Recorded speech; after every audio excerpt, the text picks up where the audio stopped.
Hello friends, તો સ્વાગત છે તમારું દીપિકાસ કિચનમાં. અને આજે મને 1 કેજી એટલે કે 1 કેજી કેકનો ઓર્ડર મળ્યો હતો, જે પાઇનેપલ ફ્લેવરનો હતો. અને એની થીમ તમે લાસ્ટ સુધી જોજો એટલે તમને ખ્યાલ આવશે કે આજે મને કઈ થીમનો ઓર્ડર હતો. તો સૌથી પહેલાં પાઇનેપલ ફ્લેવર છે, તો એના માટે મેં વેનીલાનો સ્પોન્જ બેક કરી લીધો હતો.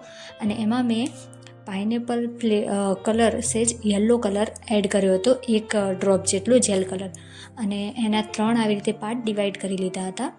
તો એમને 2 ટાયર કેક જોઈતી હતી, એટલે 500 ગ્રામનો પહેલાં તો સ્પોન્જ બેક કર્યો.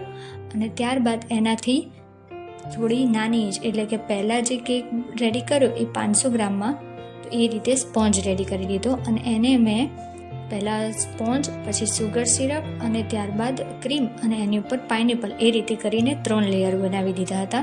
અને ફર્સ્ટ હતું એ 500 ગ્રામ માટેનો એક આપણે કેક જે બેઝ આવે એ રેડી કરીને તૈયાર કરી દીધો હતો. અને એને આવી રીતે આખી ક્રીમથી, પહેલાં તો વ્હાઇટ ક્રીમથી જ કવર કરી લીધો હતો. હા, છે કલર, પણ એ કલર હું વધારે આપણે કલર કરીએ છીએ તો જેવો આપણને લુક જોઈએ છે એવો કલર આવતો નથી. તો અહીંયા મેં પહેલાં આવી રીતે 500 ગ્રામની કેક છે એને આવી રીતે સરસ પહેલાં તો ફિનિશિંગ દઈ દીધું હતું. અને ત્યારબાદ આ રીતે જે 500 ગ્રામ નીચેનો પાર્ટ છે, એ નીચેના પાર્ટને એટલે કે નીચેનો જે 500 ગ્રામનું કેક છે એનામાં યલો કલર જોઈએ છે. તો મેં થોડી ક્રીમની અંદર યલો જેલ કલર નાખીને આવી રીતે પહેલાં આખો યલ્લોથી આખી 500 ગ્રામની કેક રેડી કરી દીધી હતી. તો તમે જોઈ શકો છો, જો વધારે કલર નાખીએ છીએ તો એમાં આ રીતે એકદમ બ્રાઇટ કલર નથી આવતો. પણ આવી રીતે આપણે જ્યારે ક્રીમની અંદર થોડું ક્રીમ સહેજ આપણે પતલું એકદમ લેયર કરીને એવી રીતે આવી રીતે યલો કલર એકદમ બ્રાઇટ કલર આવી જાય છે. તો જ્યાં જ્યાં મને લાગ્યું કે વ્હાઇટ ક્રીમ દેખાય છે, તો મેં ફરીથી એમાં યલો કલર એડ કરીને, એટલે કે યલો કલરની ક્રીમ આવી રીતે લગાવતા જાય અને પૂરી આખી કેક મેં યલો કલરથી કવર કરી દીધી હતી. તો તમે જોઈ શકો છો આખી જ કેક છે એ યલો કલરથી કવર થઈ ગઈ છે. અને એવી જ રીતે બીજો મેં 500 ગ્રામનો જે 4 ઇંચના ટીનની અંદર મેં 500 ગ્રામનો બીજો એક કેક રેડી કર્યો હતો, જે આ ઉપરનું જે બીજું 2 ટાયર કે એમાં બીજું જે ટાયર હતું એ આવી રીતે મેં બીજો કેક રેડી કરી દીધો હતો, કે જે ઓલો યલો છે એ નીચે, અને આ રીતે જ જે યલો કર્યો છે એ જ રીતે સેમ પ્રોસેસ બ્લ્યુમાં કલરમાં મેં કર્યો હતો. તો શું છે કે એક યલો કલર અને ઉપરનો જે કેક છે એ બ્લુ કલર. તો આપણા જે બંને કેક છે મેં આવી રીતે જ યલો અને બ્લુ કલરથી રેડી કરી દીધા હતા. તો જ્યાં જ્યાં લાગે કે જ્યાં જ્યાં વ્હાઇટ ક્રીમ દેખાય છે એ ન દેખાય એના માટે મેં બ્લુ કલર ફરીથી આ રીતે જ, કે જેનાથી એકદમ પતલો પણ લેયર થાય અને વધારે પડતો ડાર્ક કલર કરવા ક્રીમમાં જ ડાયરેક્ટ કરીએ છીએ, એકદમ લેયર જ પૂરું ક્રીમનું એ રીતે કરીએ છીએ તો, અથવા તો બીટર એટલે કે કડવો ફ્લેવર આવી જાય છે કલરના લીધે. પરંતુ આવી રીતે જો થોડા જ ક્રીમની અંદર કરીએ છીએ તો એકદમ કલર પણ એકદમ ડાર્ક આવે છે, પણ થોડુંક ક્રીમનો ટેસ્ટ પણ ચેન્જ નથી થતો. તો આવી રીતે મેં એક પહેલો યલો અને આ બ્લુ કલર રેડી કરી દીધો છે. જો કદાચ તમને કલર જોઈને તમને વિચાર આવે તો ગેસ કરો કે હું આ કઈ થીમની કેક બનાવું છું, તો કયો થીમ છે મારી આજની કેક માટેનો.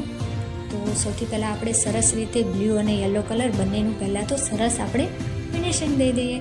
તો મેં બંને કેક છે જે યલો અને બંનેનું ફિનિશિંગ આપી દીધું જ હતું.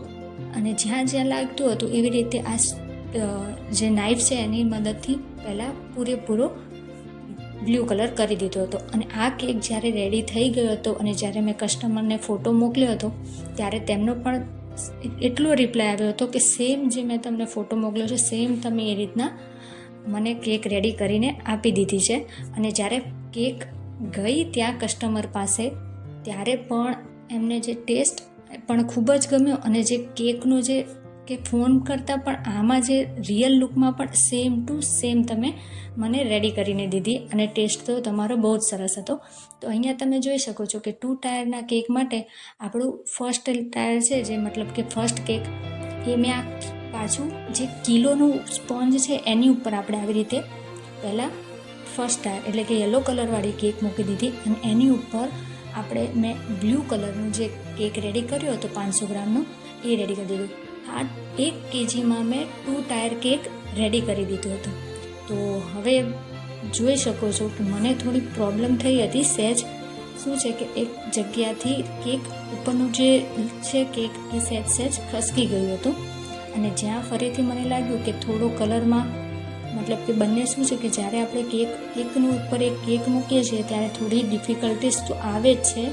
તો એના લીધે આપણે ફરીથી એને મેં સરસ પહેલાં જ્યાં ક્યાંય પણ કલર પણ ચેન્જ ન દેખાય અને એ રીતે આપણે કરી દીધું હતું.